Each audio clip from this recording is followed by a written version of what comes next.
Kita no? 10:15. Salamat no sa Ginoo. At naman na subong nakalakot. Umabot na naman ng natigdagan ng isang linggo yung ating buhay. Before that, ano? So, before tayo start ng ating Bible study, gusto ko lang i-announce yung lakad namin kahapon ni Brad Saul. So, diyan kami pumunta sa, ano yung lugar na yun? Sa likod na barangay, ano pa rin yun? Barangay, kasama barangay natin dito, Barangay Balantang. Kasama kayo sa Barangay Balantang, doon sa likod ng Iloilo Tire Center. So, doon kami na visitation at maganda ang result. Maganda yung result. Dito na, ito na. Wala naman siguro darating. Maganda yung resulta ng Bible study. Pero kami na-share doon na actually store, may bahay, may store at maraming nakatambay. Kaya pinasok namin at nakiusap sa mga tao doon at mayroong at least 3 na nagbilid sa Gospel of Grace of God. Si Eric, yung isa si Gary, yung isa si Richard. So, pagkatapos mayroon kaming bahay na puntahan, mayroong tamang-tama pagdating namin, mayroon doon may bahay. Tsaka yung kaibigan niya sumali rin sa Bible study. Meron yung dalawang soul. Yung isa si Gabriel. At may mga opportunity dahil sa mayroong tao doon na hindi naman namin siya kinausap. Pero siya yung biglang nagsalita na hindi daw siya magpapakinig dahil medyo busy siya. Pero sabi niya, pwede siya makinig kung Sunday. Kasi wala daw siya trabaho kung Sunday. So, yun, nakuha namin yung pangalan na schedule. Siguro sa next Sunday or mamaya, baka may time tayo mapuntahan natin at mga Bible study yun, no? Saka maganda ito dahil siya pala yung may-ari ng mga boarding house doon. Maraming tao doon, no? Malaki ko rin Sunday, marami. So, makapag-Bible study tayo. So, yun yung mga progress na ginagawa natin. At sa tingin ko, kailangan na talaga natin gumawa, no? Pero huwag lang natin i-post sa social media. Huwag na natin ipa-dakan pa doon sa social media. Yan lang natin. Sikreto yung gagawa natin. Okay? Ngayon, yung pag-aaralan natin is yung ano ba talaga yung ginawa ng Panginoon? No? Ano yung ginawa ng Panginoon or what God did, no? What God did to provoke Israel to jealousy. Yan, yung pag-aaralan natin. Kasi itong verse na to, parati natin mababasa. Pero iwan ko lang, no? Meron tayong understanding kung ano ba talaga ginawa ng Panginoon upang ma-provoke niya yung Israel to jealousy. Kailangan natin maintindihan yan kasi this is also with connection to what Paul was doing during the time. Kung ano yung ginagawa ni Apostol Paul, dyan din natin makita kung ano yung ginagawa ng Panginoon kung paano niya i-provoke yung Israel to jealousy. Okay? So, yan pag-aaralan natin ngayon. What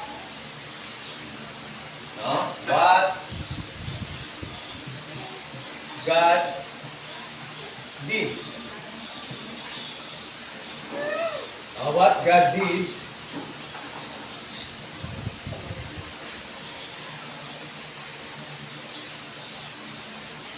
to provoke.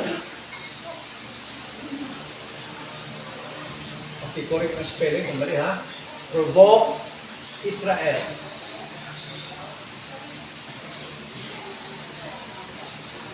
to jealousy. To jealousy. No? At bakit ba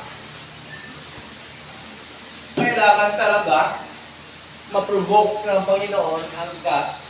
Panginoon ang Israel to jealousy? Meron bang mangyayari kung hindi niya ma-provoke ang Israel to jealousy? No? Bakit necessary talaga na i-provoke niya yung Israel to jealousy? Okay? So, yan yung pag-aaralan natin. At makikita natin doon yung connection ng gawain ni Paul, no? Yung gawain ni Paul being appointed as the apostle to the Gentiles. Magkakaroon tayo ng magandang pananaw. Magkakaroon din tayo ng magandang pananaw bakit si Apostol Paul ay nag-perform ng mga signs and wonders, miracles, noong kanyang partly, no, sa kanyang ministry. Dahil alam natin na hindi naman talaga nagiging patuloy, o ibig sabihin, nagwakas din naman yung mga pag-perform ni Apostol Paul ng wonders and signs and miracles, speaking in tongues, no? Tongues, and healing. Natigil din yun. No? But, kung hindi natin maintindihan yung pag-perform ni Apostol Paul ng ganong mga signs, which we believe na para lamang sa Israel, magpo-question tayo. Medyo magkaroon tayo ng problema to rightly divide. No? Bakit ba? Bakit gumagawa din si Apostol Paul ng mga gawain nila ni Peter, which is only to Israel? Healings, wonders, miracles, tongues. Bakit nagagawa din ni Apostol Paul? By rightly dividing, no? And sa pagkakaroon ng understanding about this study, no? What God did to provoke Israel. Magkakaroon tayo ng kaliwanagan. Masasagot yung mga tanong, bakit ba si Apostol Paul nag-perform ng wonders noon? Miracles, healing, even raising dead, no? Kahit si Apostol Paul kasi nagpabangon ng patay na eh. Alam niyo si Eutychus sa Acts chapter 20. Bumangon. Patay na nung nahulog. No? Nung nahulog siya, namatay. Nabuhay. So bakit nagawa ni Apostol Paul yun? That is why, dahil walang tamang understanding yung mga mangangaral na yun, yung ibang naniniwala na magagawa pa nila yun.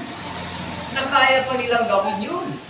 Nagpe-perform ng mga maraming mga wonders, kaya yung iba maraming namatay because of, sabihin na natin, paniniwalang mali na hanggang ngayon andidyan pa yan. Kagaya ng iba, meron akong preacher nakita na sa social media na kinagat ng ahas. Kasi naniniwala siya na hindi siya maano. But in few minutes, wala na, patay na siya. Eh bakit hindi nangyari ngayon? Bakit si Apostol Paul, nung kanyang kapanahunan, when he was going to Rome to appeal to the Roman Empire, no?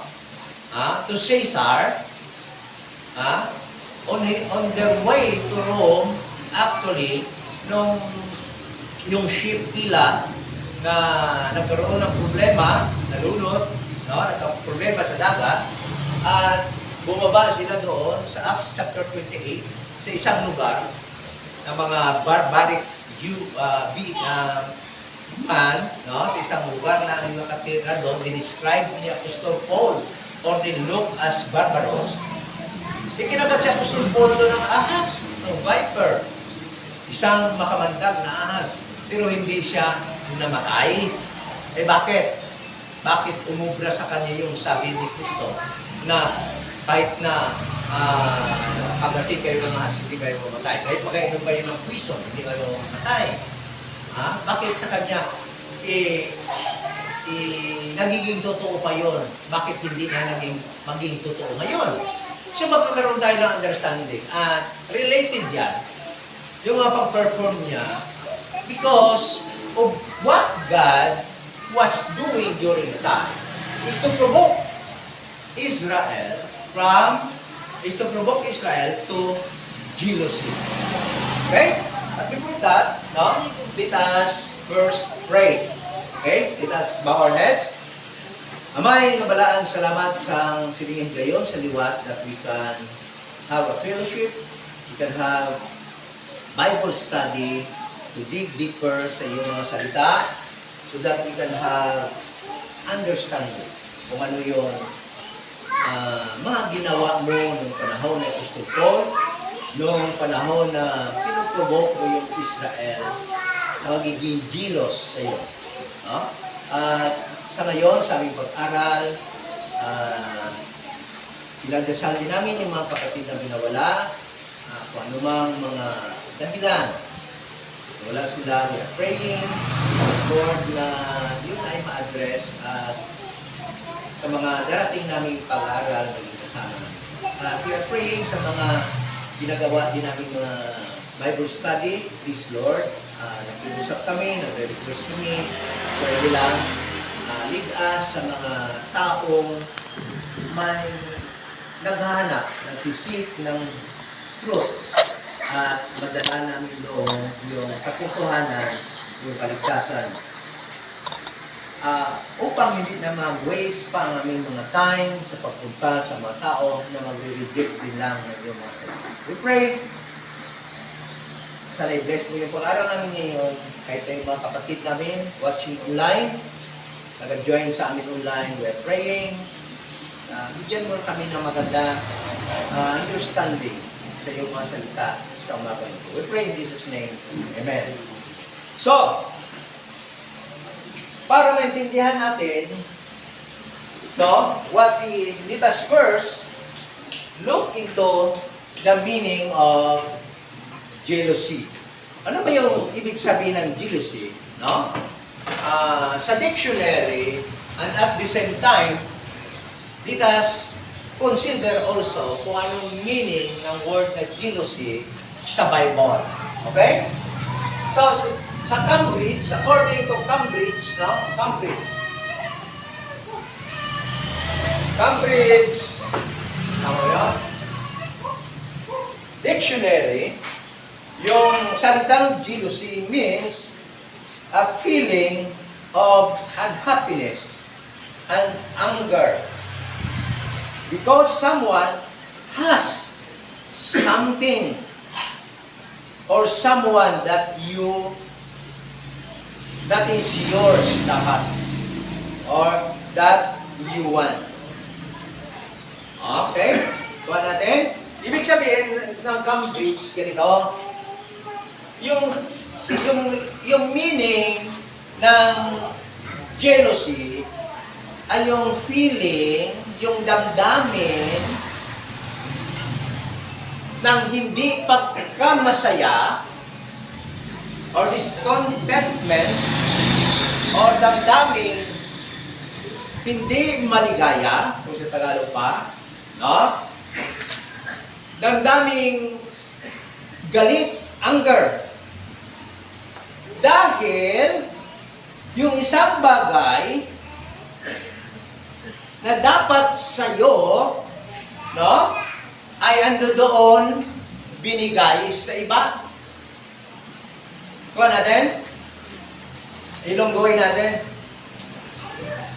Ang meaning ng jealousy ay yung masama ang lain nga pamatyag, hindi malipayon nga pamatyag, kasubo nga pamatyag, kagkaakig nga pamatyag, tungod ang butang nga dapat sa imo ato sa iban, ginhatag sa iban. Okay? That is the very meaning of jealousy. In biblical point of view, no, wala naman talagang kaibahan ang meaning ng jealousy. Titingnan natin sa Bible kung bakit nagiging jealous ang Panginoon, no, sa Israel, specifically sa Israel, or to an individual, no, during sa Old Testament. Let us read Deuteronomy chapter 32, verse 15. Deuteronomy, diyan makikita din natin yung meaning ng biblical meaning na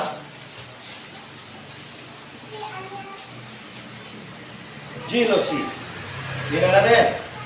Let us read verse 15. Or let us start verse verse 15. And I read, but Jeshurun waxed fat and kicked. Thou art waxen fat, thou art grown thick, thou art covered with fatness.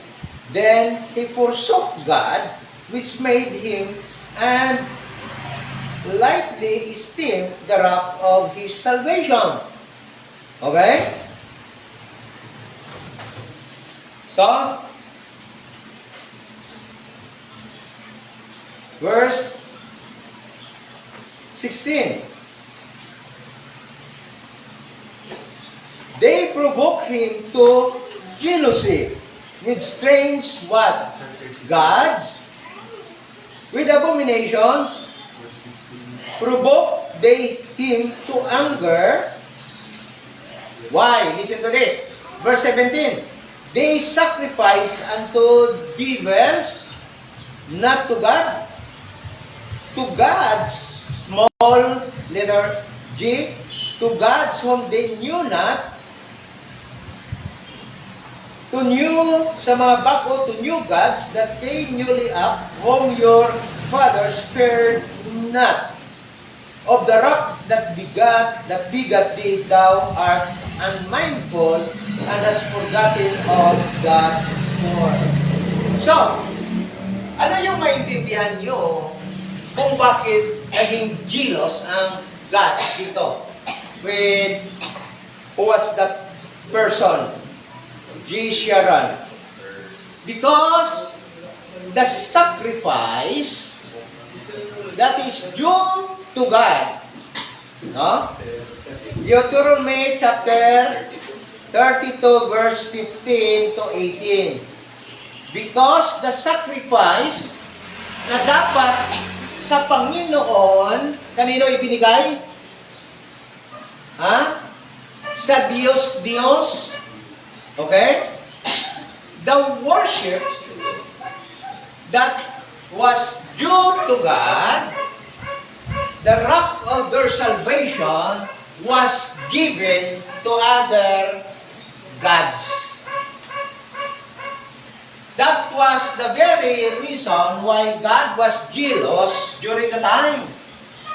There is no difference to what Cambridge or the dictionary define what? Jealousy. Okay? Giving something that is only due to God made God jealous and angry to an individual, even to Israel. Okay? So, hope we understand already what is jealousy is. Psalms 78:58. Psalms 78:58.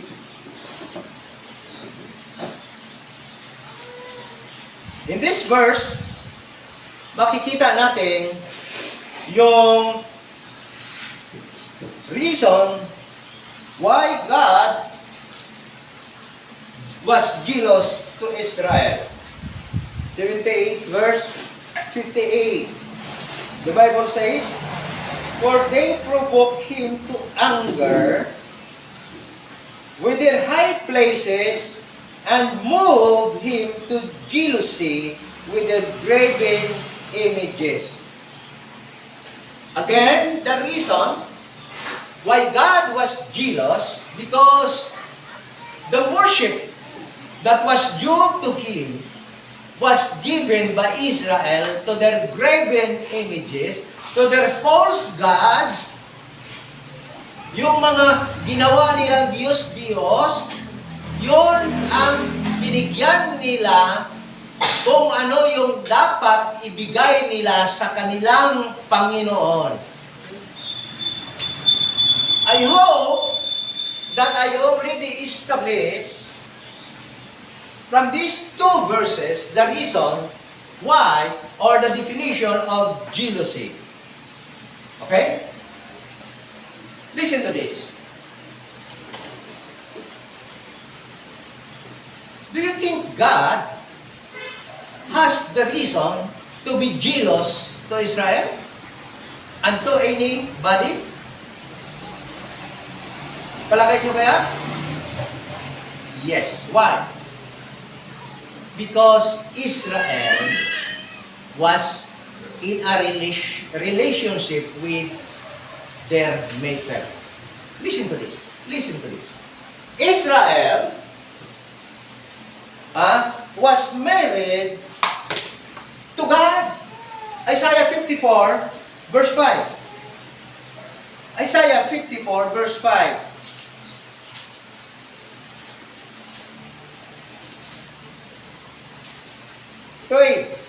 And I read, for thy Maker is thine husband. How can it be that God declared that He is the husband of Israel? God was referring to Israel at this moment of time. Israel is called or addressed by God as woman. That is why the woman in Revelation chapter 13, that woman referred to Israel that brought forth a child. Alam ba natin yon? A child that will rule with a rod of iron in his hand. Israel, that woman that was prophesied by God in Genesis chapter 3, hindi yun si iba. The woman that will bring forth a son, the seed that will defeat the devil, Satan, that will bring forth a son was Israel. God was referring to Israel. And that woman was married to God, and that is why we could have the best understanding why Jesus, as human being, became the only Son of God. Because that woman, Israel, that was married to God, ano ba lang relationship ng mag-asawa? Ano ba lang mangyayari sa kanila? Magkakaroon ng anak. That is why Jesus Christ was brought forth by that woman, Israel. So, bakit ko dinadala yan? Dahil para maintindihan natin why God has all the reason to be jealous to Israel. Dahil anong ginawa ng Israel? The worship. Alam mo yung ginawa ng Israel, bakit naging jealous yung Panginoon sa kanila? Ezekiel. Let us read Ezekiel. Ezekiel chapter 16, verse 13.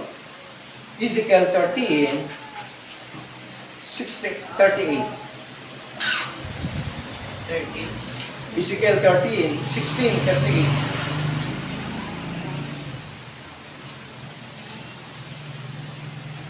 38. Yung ginawa ng Israel na pagbigay ng worship what was due to God, to his husband, was actually a sign of breaking their wedlock.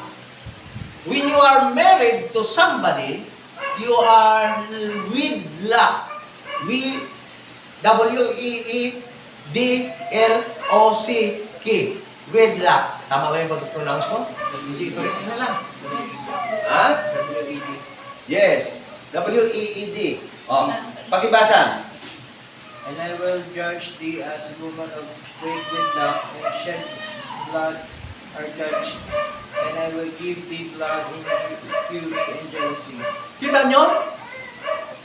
What happened when Israel gave what was due to their husband? It was a very, yung tatawagan natin, masamang gawa yun. It was adultery, no? That nangangahulugan ng pag-break nila ng kanilang kasal. So, bakit God has the right to be jealous? Kasal na sila ng Israel. Di ba alam niyo ba yan? May relationship na sila ng Israel, husband and wife.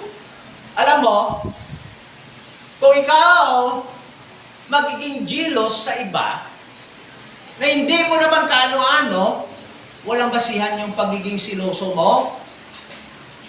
Halimbawa, ako, ma-jealous ako doon sa babae na iba. Kasi, ginagawa niya, yung pagmamahal niya, binigay niya doon sa ibang lalaki. Bakit may karapatan ba akong mag-jealous sa kanya? Wala. Wala naman ako relationship. But pag yung asawa ko, gumawa yun sa iba, yung dapat niya ibigay sa akin na pagmamahal, ibigay niya sa iba, I have all the right to be jealous and to feel angry. And listen to this. That was the result, being angry and being jealous to Israel. That was the result of catastrophic events that will happen to Israel and happened to Israel already in the past. That was the result of God's jealousy to Israel. Kung ano nangyari sa kanila noon, their captivity, there being yung pagiging naranasan nila ng lahat ng hirap noong panahon na yon, ay resulta noon dahil sa jealous ng Panginoon sa kanila. At yung mangyayari sa kanila sa tribulation period, the shaking that will happen to the land of Israel in the future during the tribulation period, what is actually the result of God's being jealous to them. Sa ngayon, wala. Tingnan niyo natin ngayon sa study natin kung bakit. Wala. So listen to this. So, jealousy, tanda natin, jealousy is cruel. Cruel. Paano mo nasabi na mapintas? Or ano sa Tagalog yung cruel?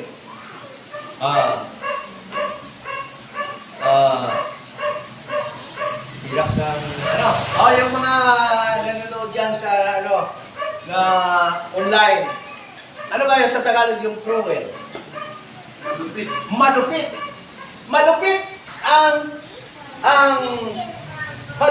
ang jealousy. Bakit malupit ang jealousy?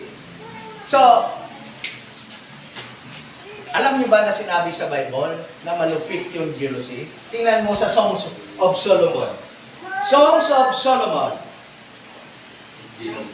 Songs of Solomon. Chapter 4.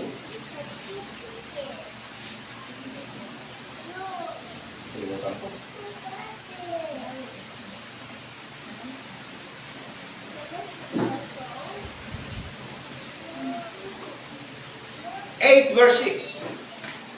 Songs of Solomon chapter 8 verse 6. Pakibasa. Psalms. Songs. Songs of Solomon. Mga awit ni Solomon.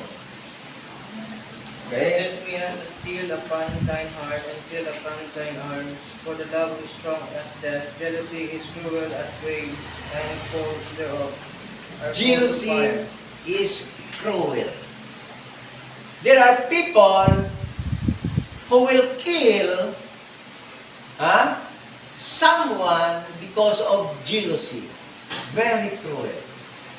The jealousy actually is cruel to both sides. Alam niyo ba na kung ang Diyos na sisilos, masakit para sa Kanya? Ang taong nagsisilos, masakit sa kanyang pakiramdam. Anong sabi doon? Ano yung nararamdaman mo? Anger, unhappiness, kalungkutan, sama ng loob, galit yung mararamdaman mo. And that is very cruel to someone to feel the same. Masakit yun. Tignan mo bala yung tao na yung pakiramdam niya galit. Nasa pain yan. Ha? Tingnan mo yung tao na unhappy. Sa mukha pa lang eh. Nakasimangot na. O, di ba? So, cruel yun sa taong nagjijilos. And at the same time, it is also cruel sa pinagsisilosan. Ay, alam niyo yung ginawa ng Panginoon? Ha? There are so many times that the people of Israel was consumed by His anger. Dahil galit ang Panginoon sa kanila, dahil jealous ang Panginoon sa kanila, anong nangyayari minsan? Ang daming namamatay sa Israel because of God's fury. They were consumed of God's anger because as a result of God's jealousy. Very cruel yung jealousy. Okay? So,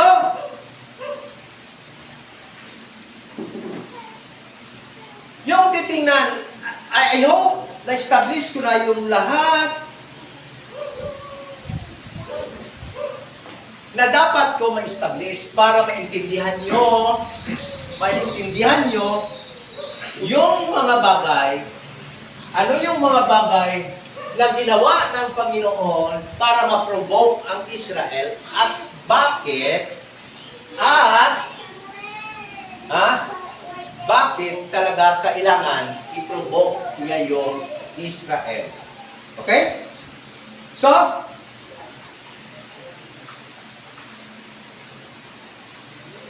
Deuteronomy 29:20. Deuteronomy 29:20.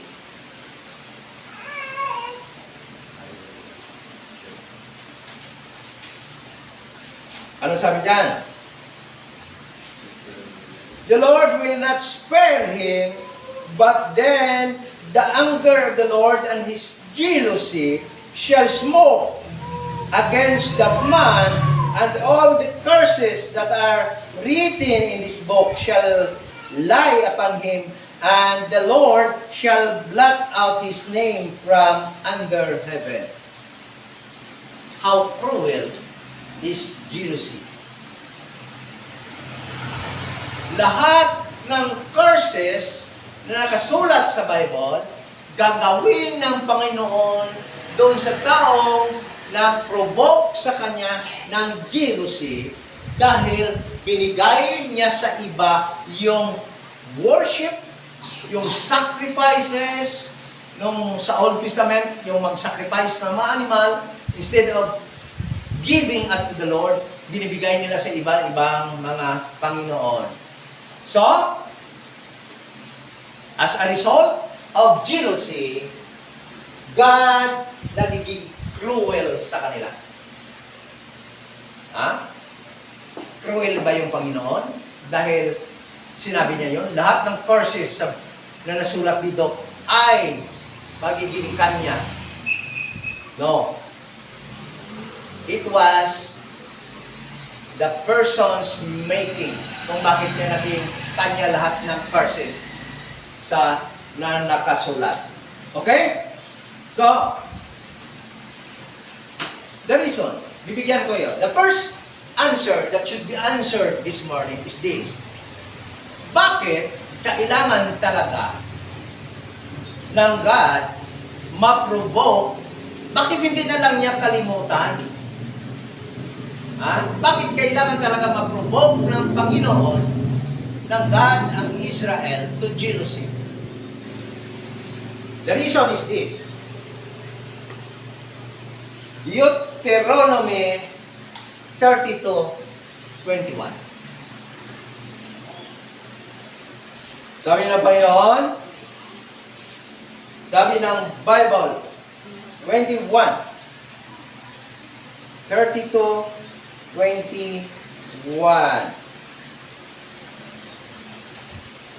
They have moved me to jealousy. Referring to Israel. With that which is not God, giving what was due to God, to the gods of this world, small letter G, they have provoked me to anger with their vanities, and I will move them to jealousy. Ibig sabihin, dahil ginawa ng Israel yun sa kanya, naging provoke siya to jealousy, God declared that He also will provoke Israel to jealousy. Okay? Kailan yan? Okay? So, patuloy natin pagbasa. With those which are not a people, whom do you think God was referring when He said, for those who are not a people?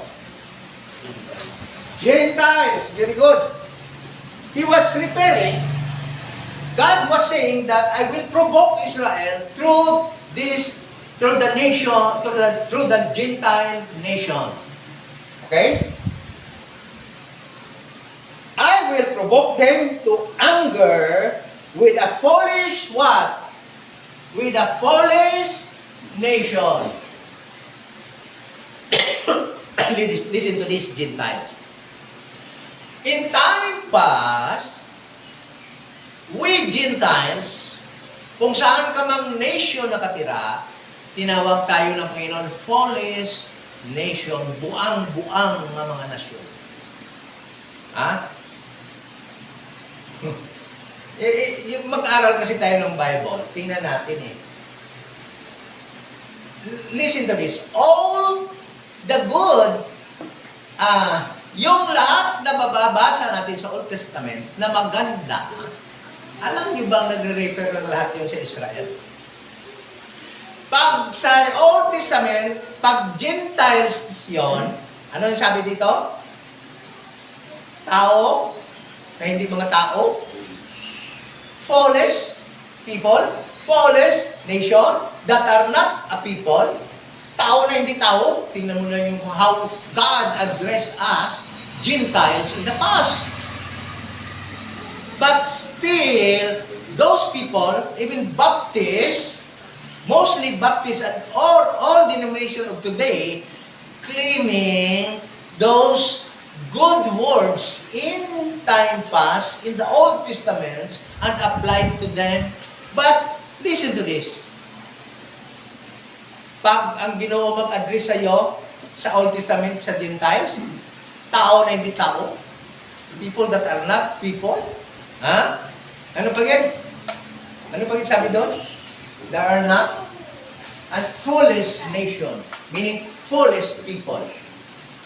Okay? So, from Deuteronomy chapter 32 verse 21 up to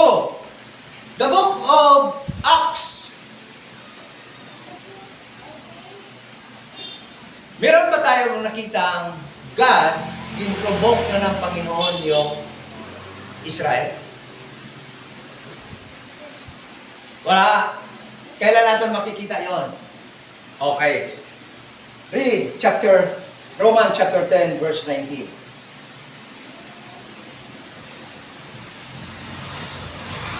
Romans chapter 10, verse 19.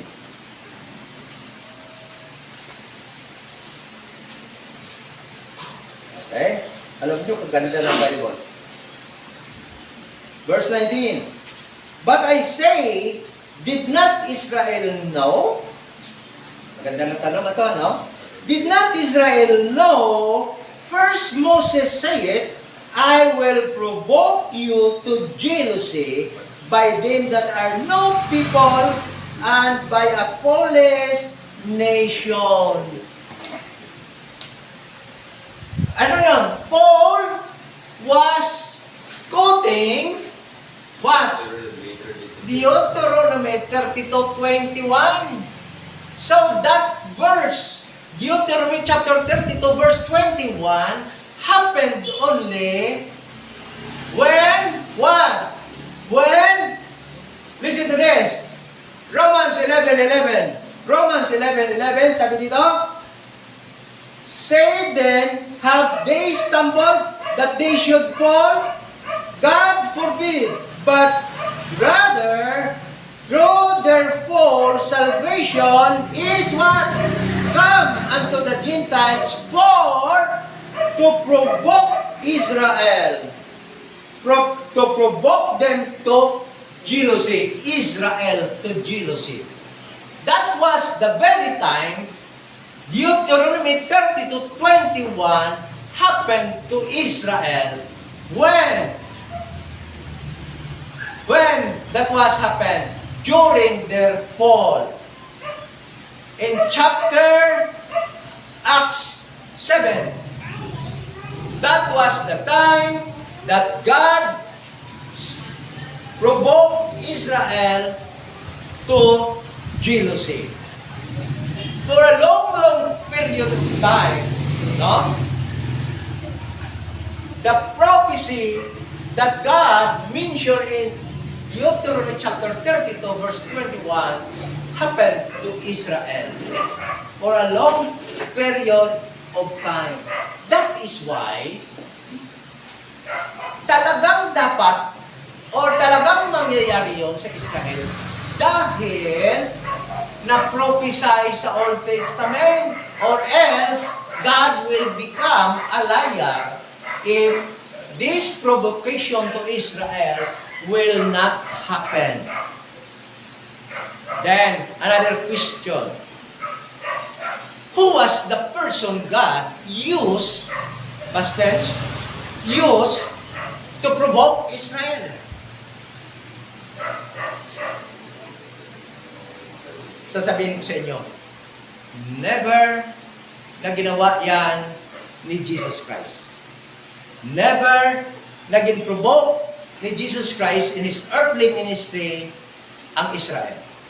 Never na provoke ni Peter and his group ang Israel during their ministry in the book of Acts.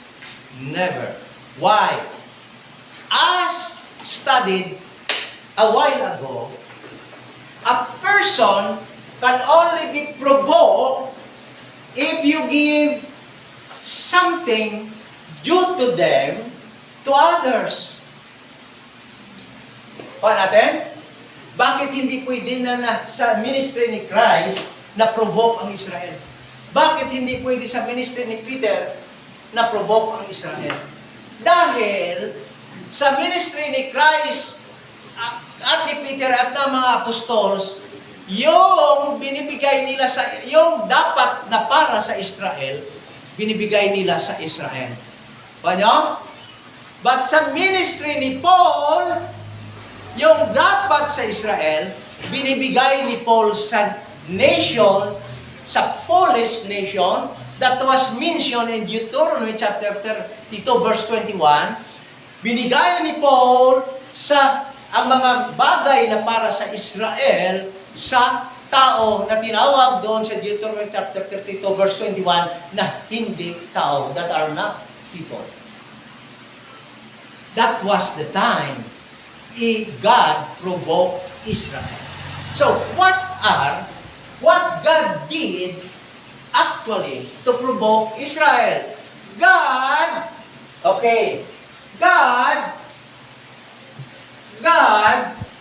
gave or give, anong tama? Present tense? Past tense? Gave to nation, to foolish nation,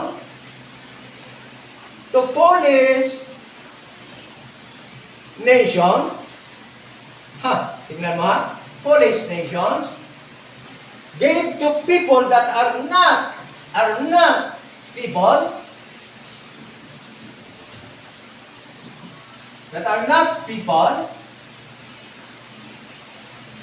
the things that are due to Israel. Binigay ng Panginoon yung mga bagay na dapat sana para lang sa Israel.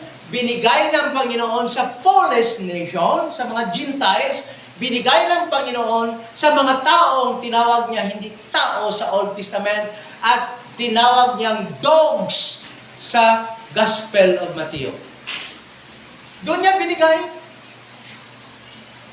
Kuha natin mga kapatid, kung paano, kinuha natin yung meaning ng paano ang jealousy. So, meaning, giving something that is due to God, to other God. So ngayon naman, yung Diyos, yung God, nung pinoprovoke niya yung Israel, ang ginawa niya, siyempre, is to give things that are due to Israel, to, sabi niya, saan niya ipoprovoke sa jealousy? Through foolish nation, through people that are not people, referring to the Gentiles. So, it happened during the ministry of Paul. And this will answer also why Paul performed miracles, because miracles are only for Israel. Because Israel is what? Looking for signs. Okay? Wonders is for Israel. Salvation is for Israel. Okay? So, let us study one by one. God, to provoke Israel to jealousy.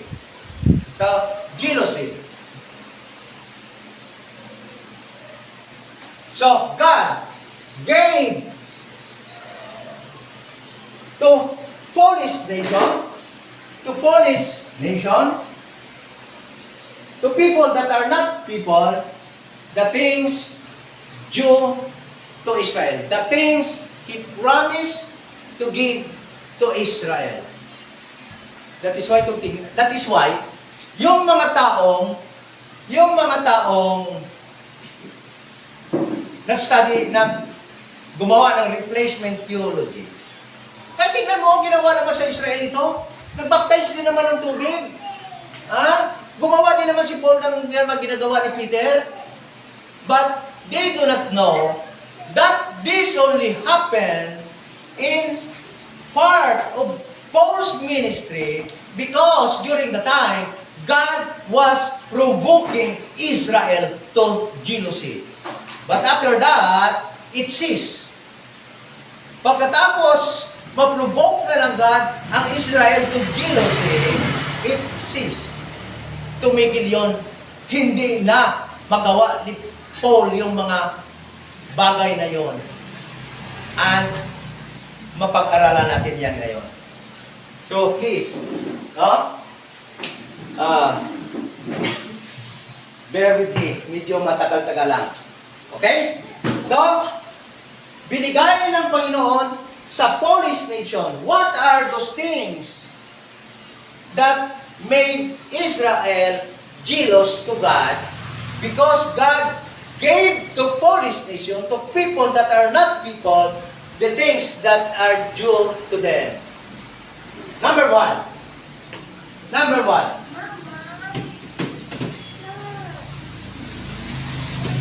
Number one, this is the most important. Salvation. Salvation. Salvation. In prophetic economy of God, salvation is only to the Jews. Maniwala kayo hindi? John chapter 4 verse 22, please read. John 24 verse 2.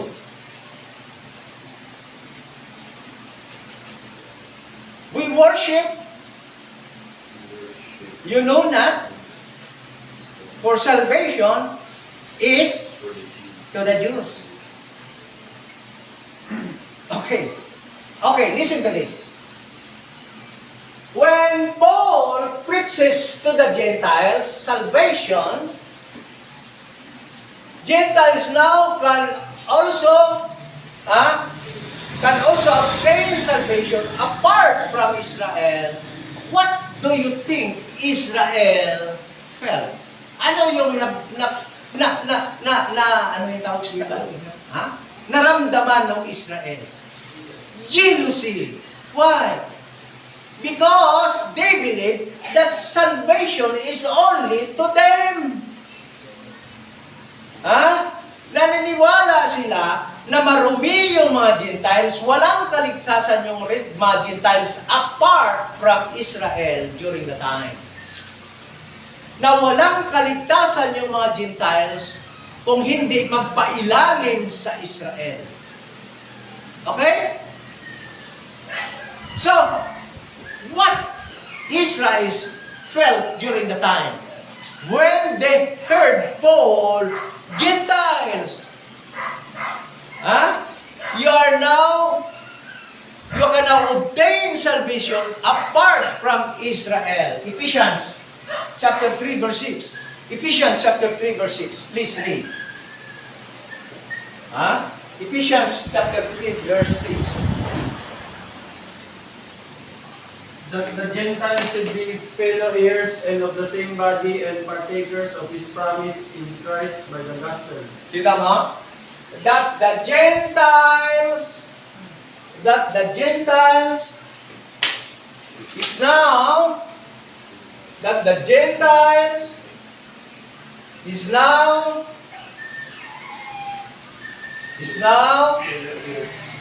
fellow heirs of that body.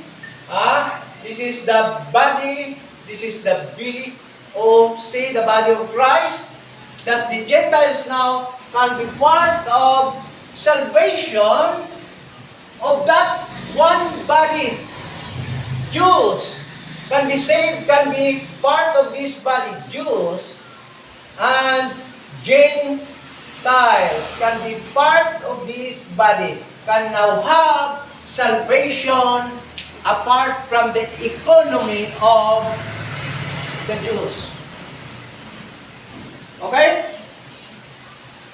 Jew and Gentiles can now be part of this body, can now be saved apart from Israel, apart from the prophetic program, apart from the Jewish economy of God. And what do you think the Jewish people, Israel, ano yung mararamdaman nila? Na yung salvation na para lang sa kanila, ibinigay na sa Gentiles.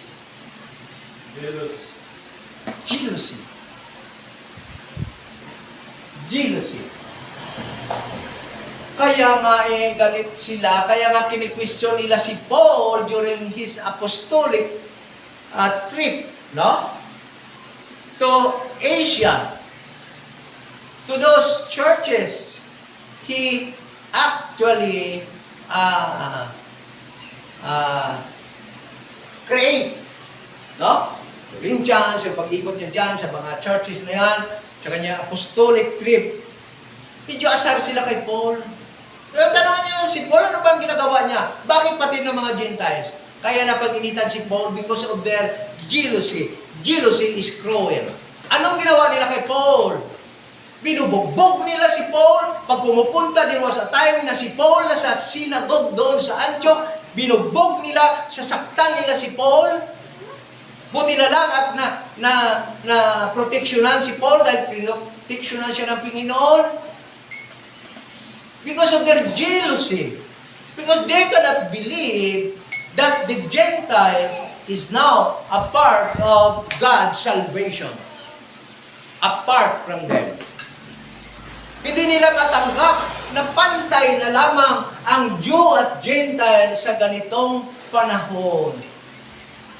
Ito yung unang-unang binigay ng Panginoon. Ito yung isa pinaka-major na binigay ng Panginoon na para lamang sana sa mga Hudiyo, yung salvation. But, yung mga Gentile, magliligtas na rin. Ayaw ko namin yan. Kami lang yan, di ba? Sabi, kami lang binigyan ng oracle ng Panginoon. Kami lang binigyan ng word ng Panginoon. Eh, bakit kasali na sila ngayon?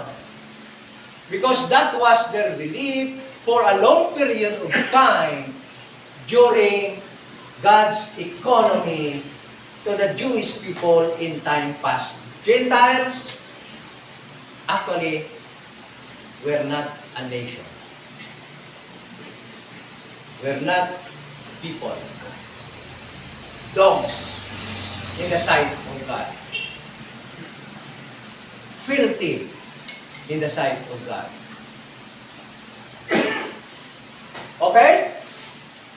Ano sa tingin nyo ang isa pang bagay na dapat nasa Israel lamang ngunit binigay ng Panginoon sa mga Gentiles? Isa sa pinaka-importanting bagay that made the Jewish people very jealous. Salvation meron na. Salvation. Ha? Alam niyo ba na ikinagagalit na isa at pinagjijilos talaga ng mga Hudiyo sa mga Gentiles iyong binigay. Yan na. Ito, mission level na ito. Ibinigay ng Panginoon. Kinuha yung temple sa kanila, ibinigay sa mga Gentiles. The temple. The temple. The Jewish temple, it was built in Jerusalem. It was a sign that God was with them. The Creator God was with them and He is their God. During the time when the temple was there, Israel has a God. The Gentile nation that was called by God, not a nation, foolish nation, has no God. Alam niyo ba yan? Dati why, anong sabi sa Sa Ephesians chapter 2, verse 12? In time past, you are without God. You are apart from the nation Israel. You are without hope. You are without Christ. The temple signifies that God was with them during the time and not with the Gentiles. But listen to this. In this dispensation of the grace of God, when Paul started his ministry, what God did actually is that He gave this temple to the Gentiles. And that made Israel feel angry in fumes because of jealousy. Why? May temple ba sila ngayon? Wala. But listen to this. Listen to this. Where is now the temple of God? 1 Corinthians chapter 3 verse 16. 1 Corinthians chapter 3 verse 16. Please read.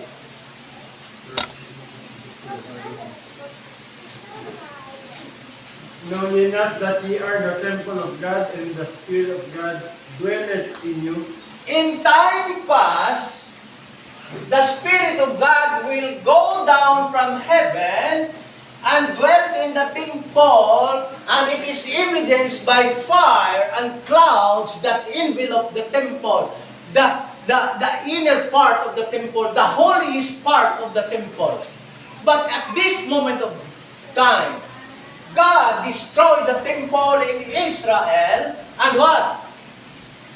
The body of Christ, the believers today, is the temple of what? Of the living God, and the Spirit that dwells in the temple in Jerusalem in time past now dwells in you. Tingnan nyo lang kung paano yan. Kung paano yan, hindi magjilos ang Israel. Because they believe that they are the chosen people of God, and the promises of God that was due only to them was given to the people that are called not a people, and a nation that are called not foolish nation. And who was doing that? Peter and his group? No.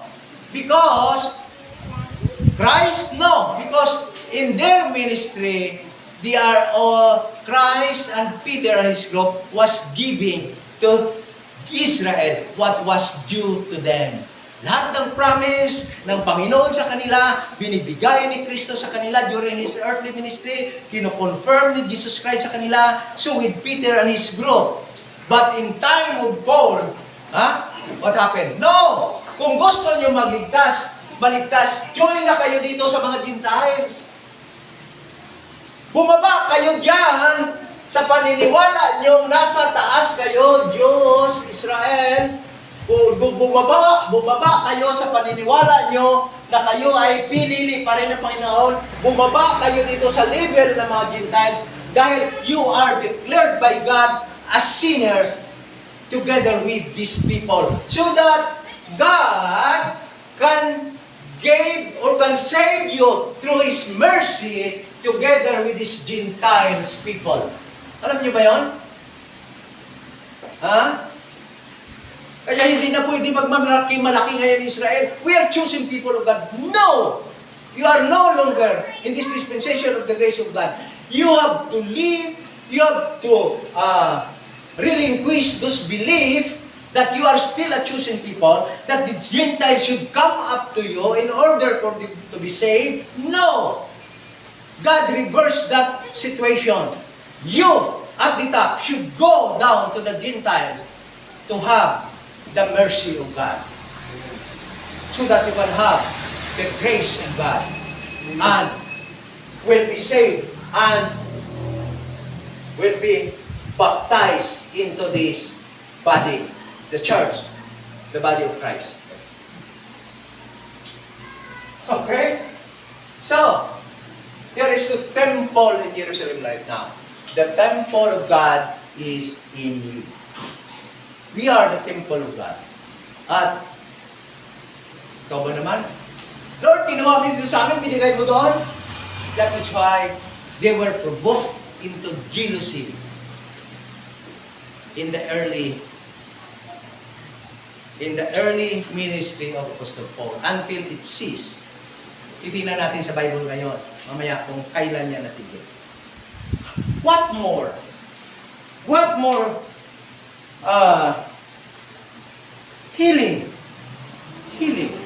Alam niyo ba yung healing para lang yun sa mga Gentiles? Para lang yun sa Israel dati? Meron naman sa Old Testament mga na-heal like Naaman. No? But it was only primarily for the Jewish people. Why? Listen to this. Matthew 15 verse 24. When the Canaanite woman approached Jesus,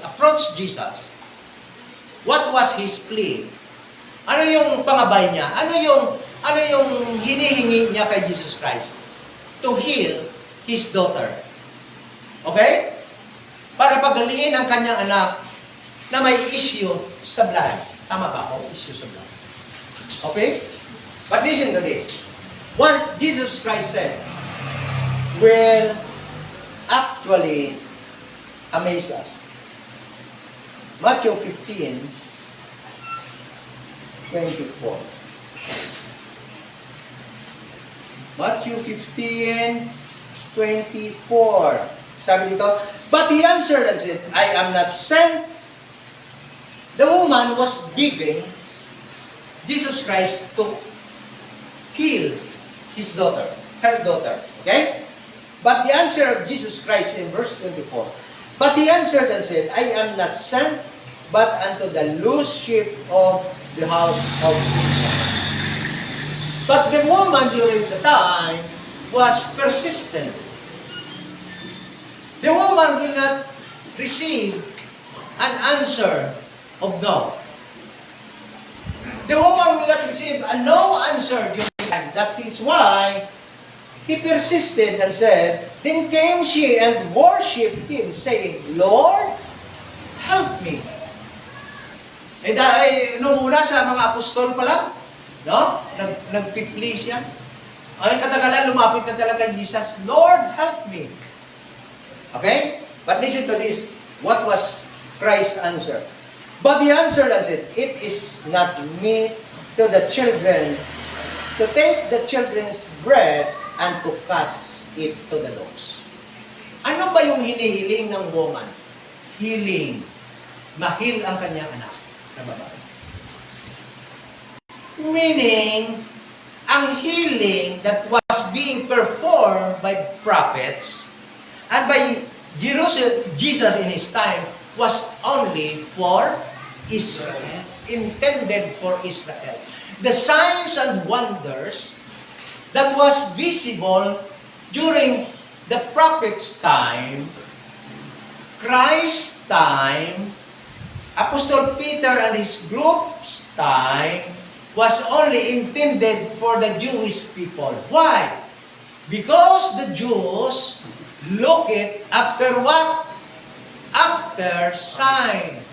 1 Corinthians chapter 1 verse 22. Please read. 1 Corinthians chapter 1 verse 22. For the Jews requires a sign, and the Greeks seek after wisdom. For the Jews requires a sign. That is why those miracles, wonders and miracles, the speaking of tongues, the healing, all of those things,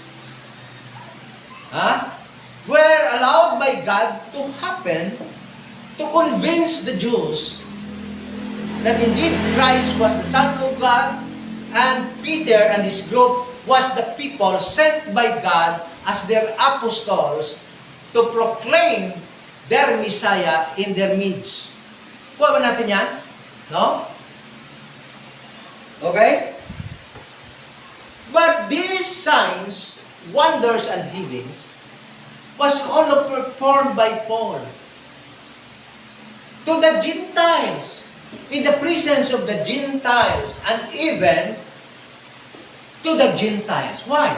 Because Paul during the time, raised also the dead person, a Gentile person. Listen to this. Peter, Jesus Christ, for to show to the Jewish people that indeed He was their Messiah, Jesus raised the dead person to life again. Okay? Peter, alam niyo ba si Peter na buhay din ng tao? Alam niyo ba yon? Ito, kamay.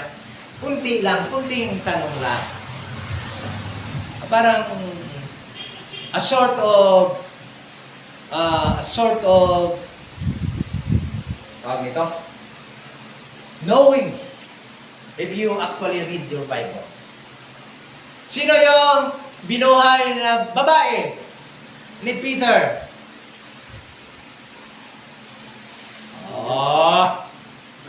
Ayun na nga eh.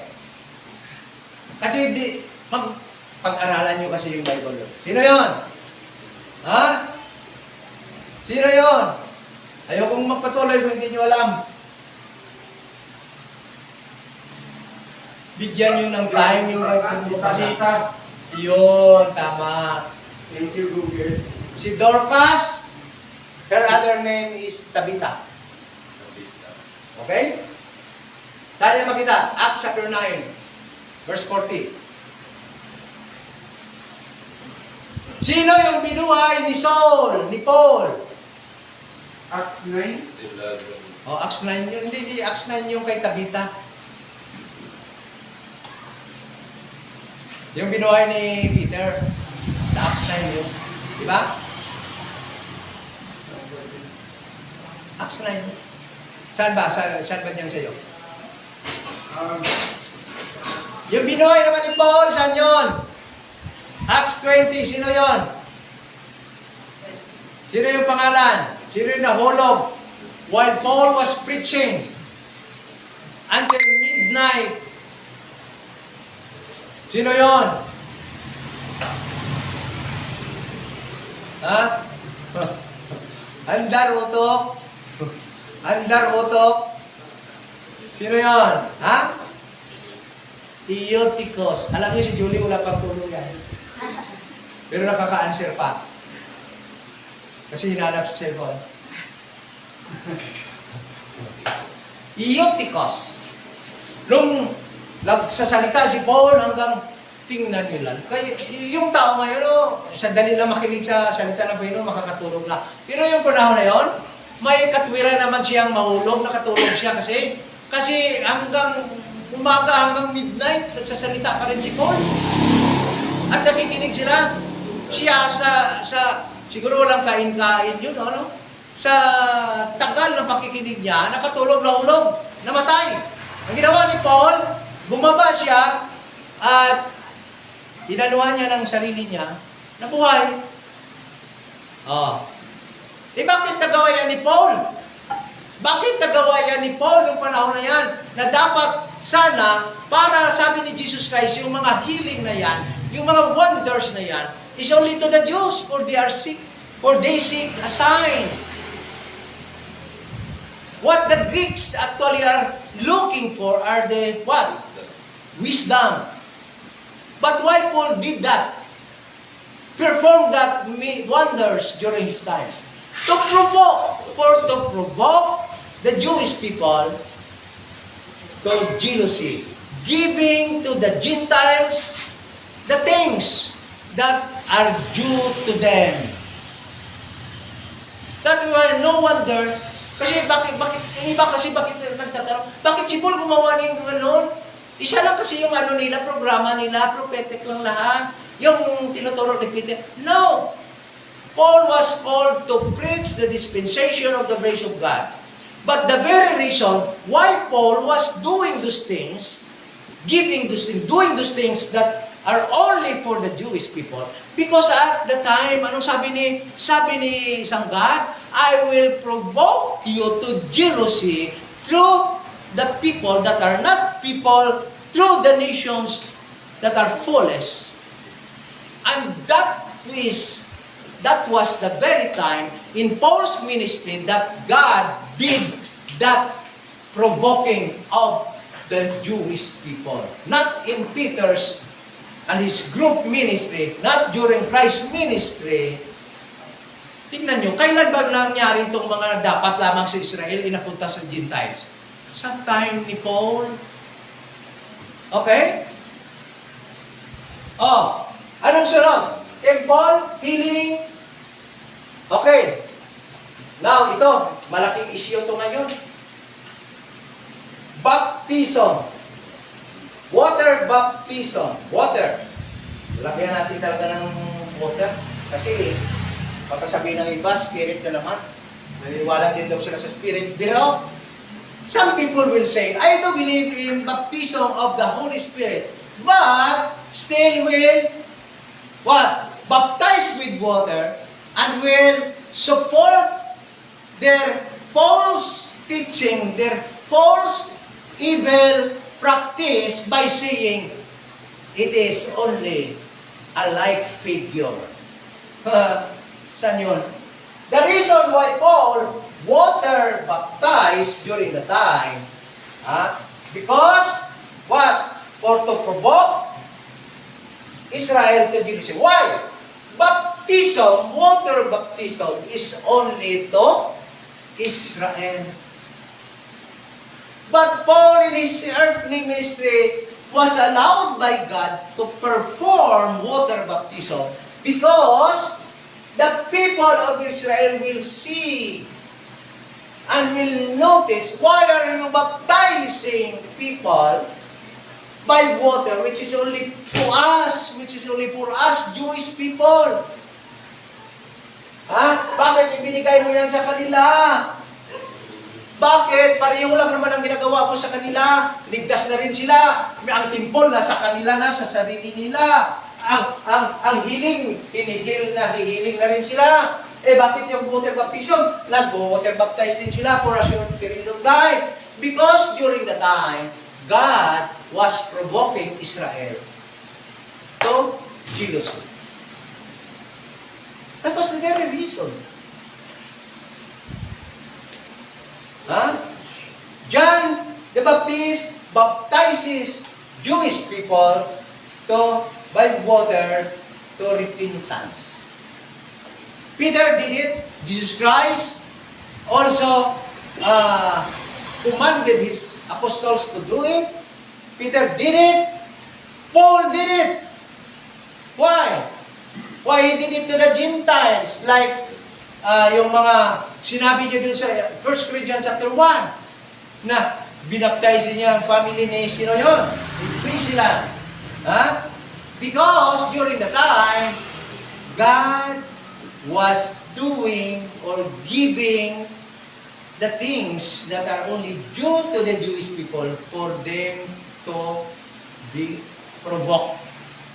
For God to provoke them unto jealousy. That is why we have now clear understanding why those signs and wonders were later cease to exist. Nadula na. Because after God's provocation to Israel, it ceased.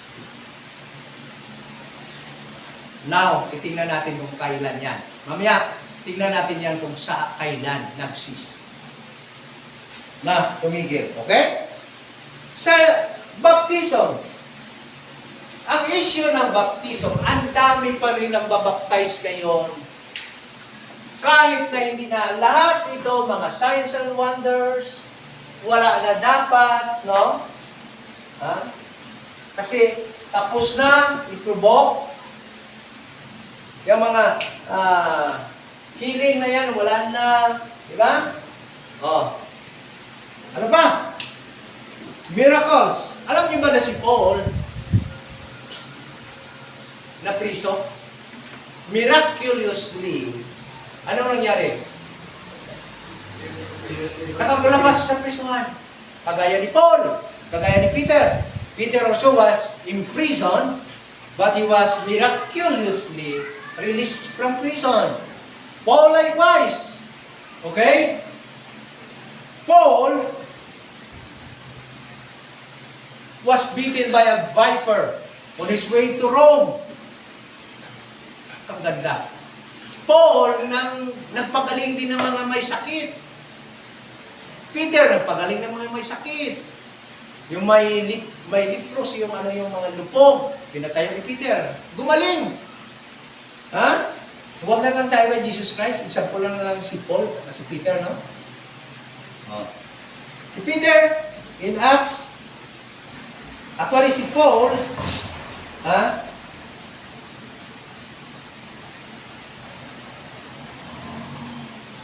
nagpagaling ng mga tao. Acts, basahin nyo na lang, Acts 28, Acts 28. Tingnan mo. Acts 28.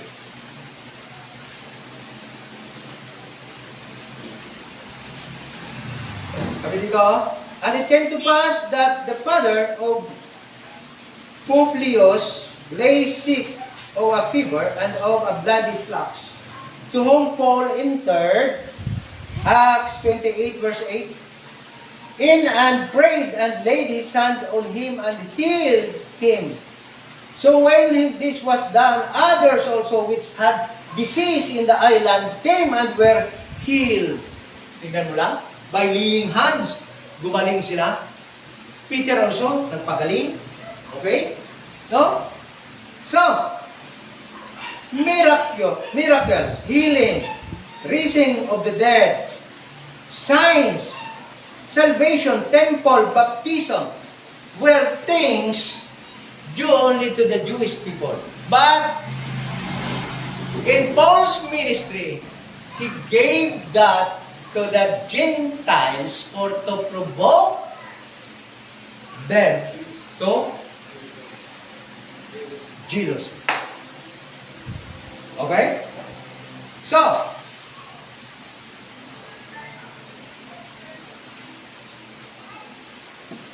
question.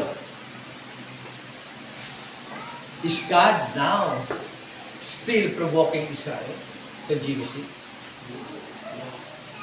Bakit? Ha? When it stopped. Can you provoke a person that is blind? Ha? Kasi hindi na siya nakikita ko lang nagawa mo eh. Paano mo siya mapuprovoke? Hindi na siya nakakarinig kahit paano gawin mo. And it happened to Israel.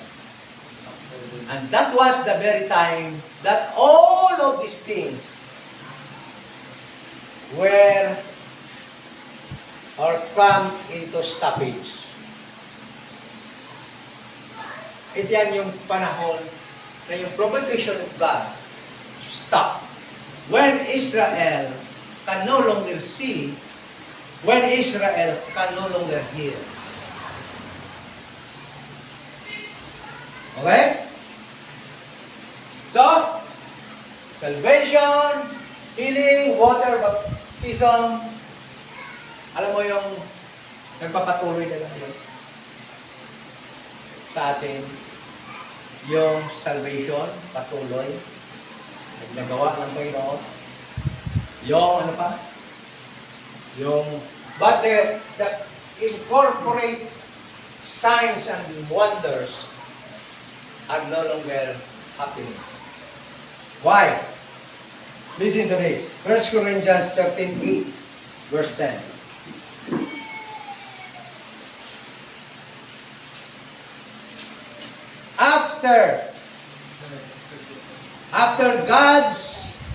After Paul's epistles to complete the Word of God, that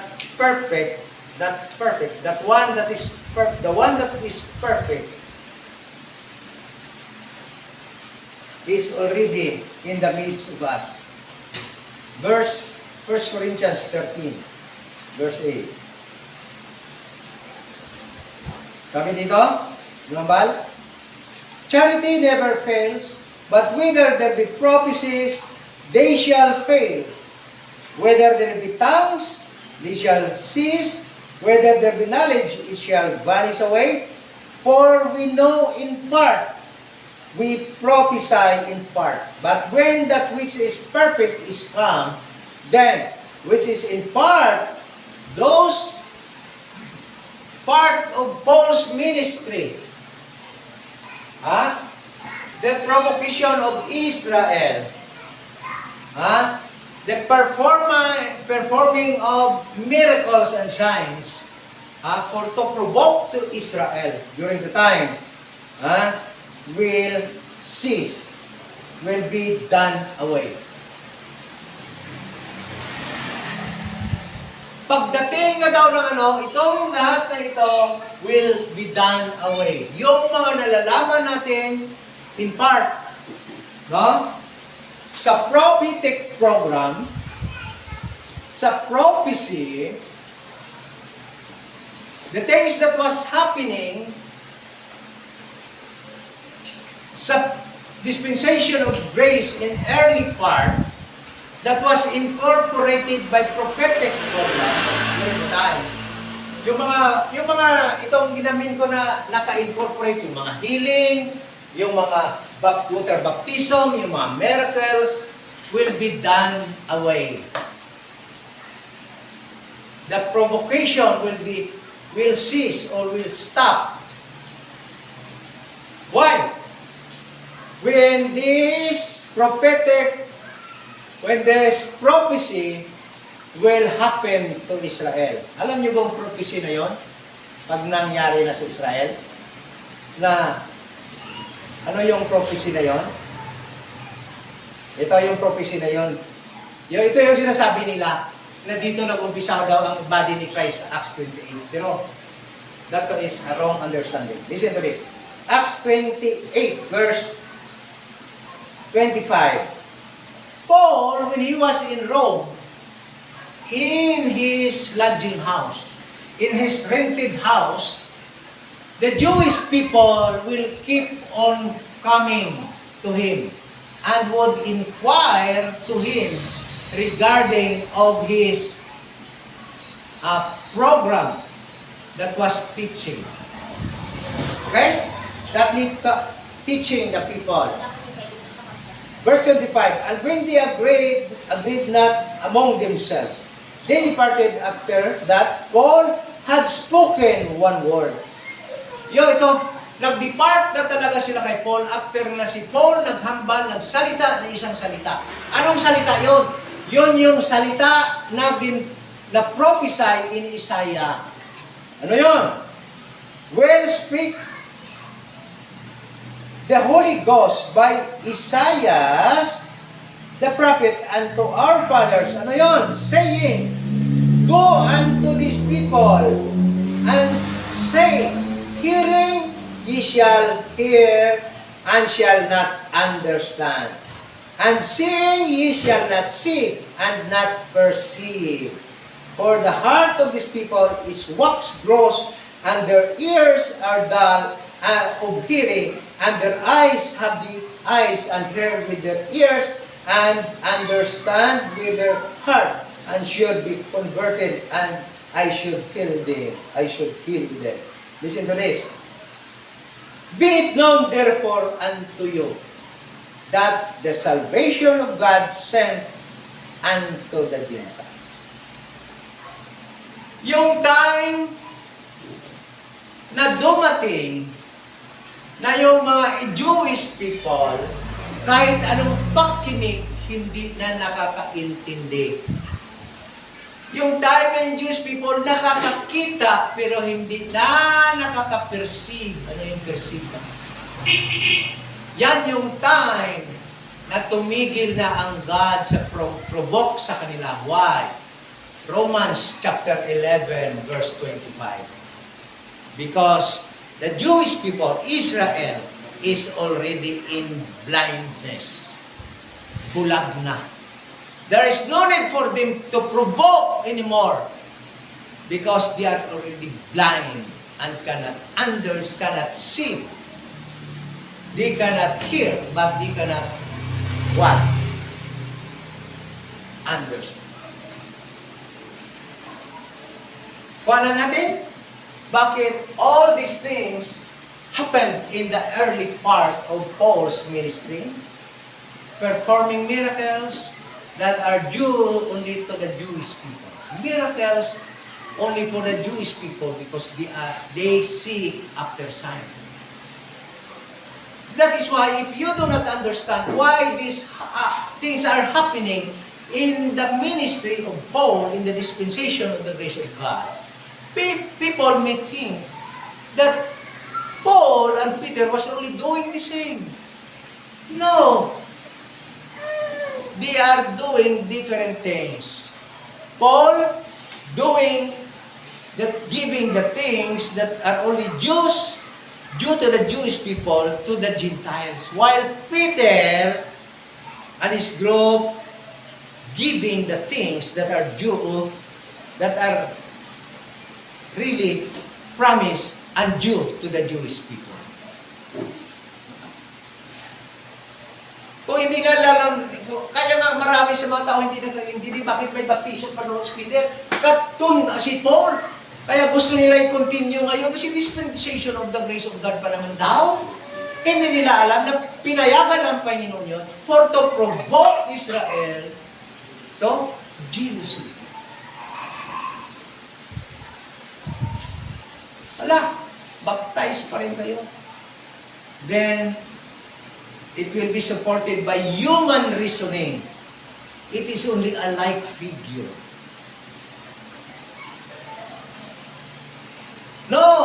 It is not a live figure. When God said it should be stopped, it should be stopped.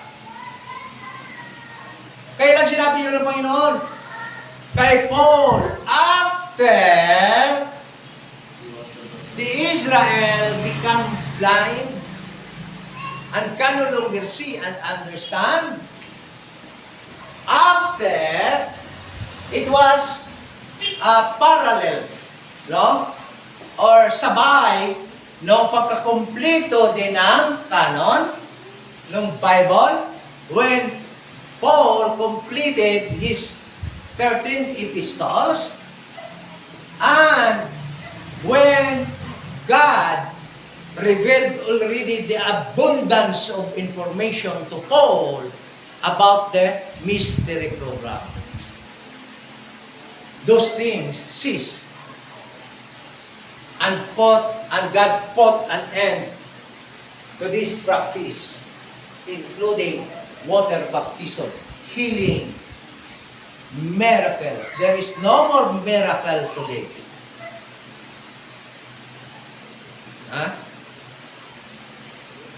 That God is performing. Pagbalik ng prophetic program, doon, makikita niyo naman ang maraming miracles, signs, and wonders for Israel to see, to believe. Pagbalik ng prophetic program, doon nyo naman makita maraming mga angels that will minister Israel. Ngayon wala. Okay? Nakuha natin? Naintindihan natin? What God did to provoke Israel to jealousy. So, this study actually, napakaganda. Sa habang pinag-aralan ko ito, napakaganda nung na-learn ko. Bakit? It answers all the questions that made confusion to people. Some believing Peter and Paul did the same thing. No, they